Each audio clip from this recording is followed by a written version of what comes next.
Okay, in this video what we're going to do is explore a couple of strategies that we can use for subtracting integers. Now the two strategies we're going to use are a number line and integer counters. And so our first model, being the number line model, relies on the understanding that subtraction is a difference of two numbers. So over here on the left you can see a set of steps that we're going to use, and we're going to talk about each of these as we go. So to solve this, we are going to work on the problem -5 minus -3. And notice that I'm putting the -9 numbers, and notice that I'm putting the negative numbers inside parentheses. So the first thing I'm going to do is establish a scale for my number line. So I'm just going to put 0 in the middle, 1, 2, 3, 4, 5, and then on the other side, -1, -2, -3, -4, -5. The second step I'm going to do is I am going to make a marker on my number line for my initial value. Initial, remember, means starting value. So that's that -5 that I've highlighted beautifully in black.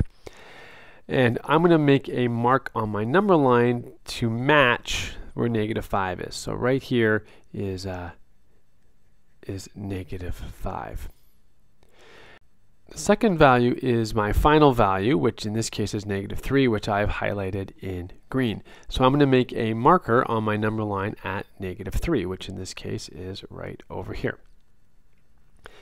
Now remember, we're focusing on the difference model of subtraction, which means what I really want to do is I want to find the distance between -5 and -3.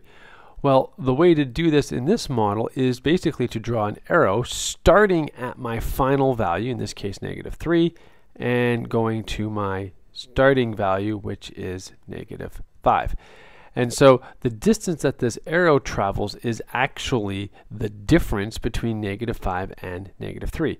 So in this case, my arrow is 2 units in the negative direction, which tells us that -5 minus -3 is equal to -2.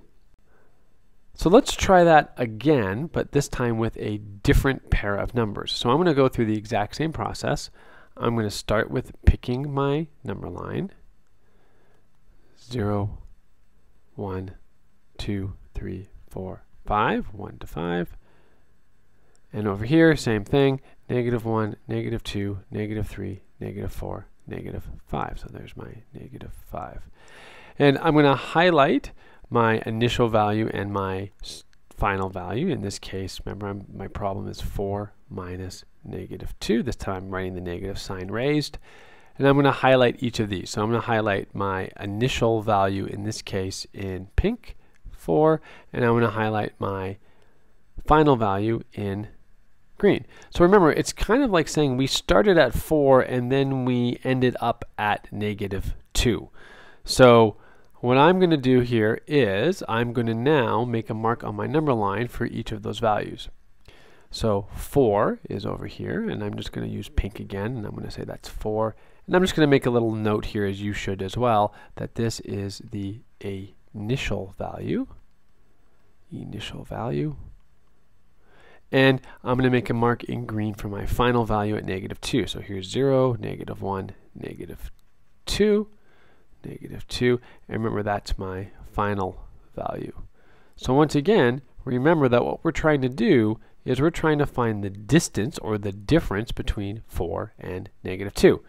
So if we look at step 4 here, step 4 tells us that what we need to do is draw a line that starts from our final value, or an arrow, traveling to our initial value.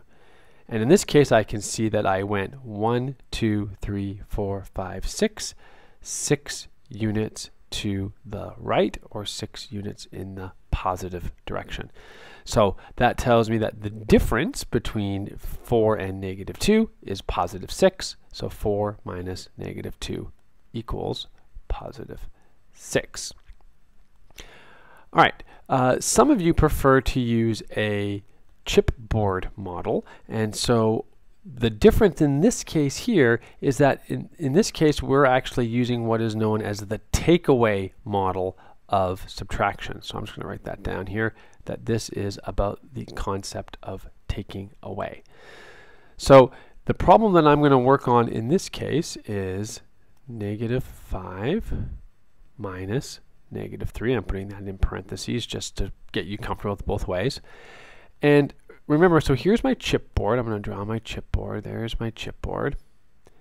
And just like we did with addition, we have a initial value, which I will highlight in pink, just like we did for the number line, my initial value.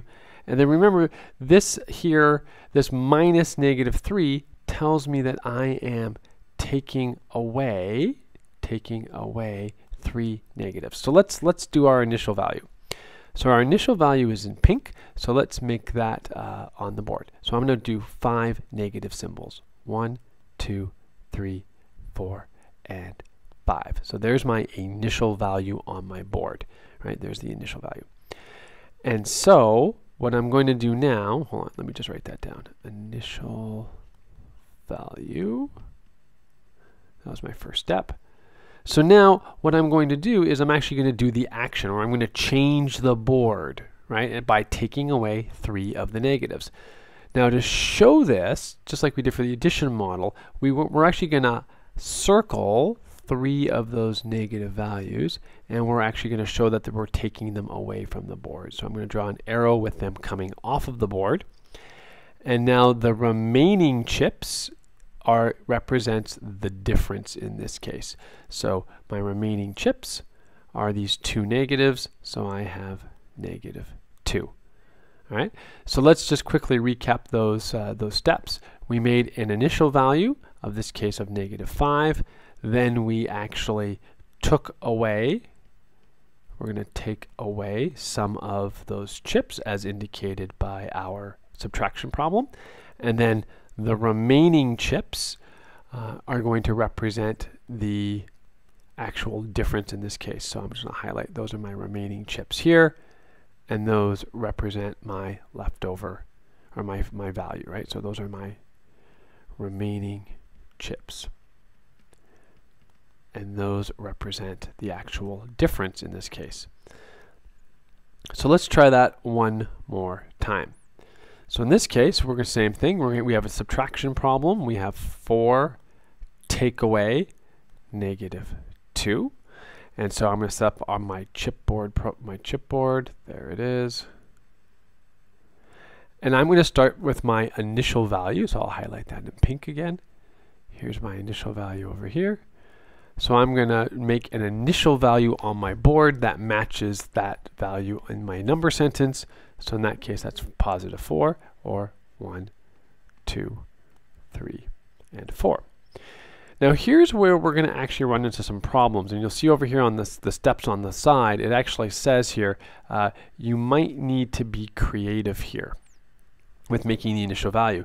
Because the problem that we're going to run into is that you'll see that our takeaway step, remember this means takeaway, our takeaway step tells us to take away 2 negative chips, but we don't actually have any negative chips here. So we have to use an alternate form of +4.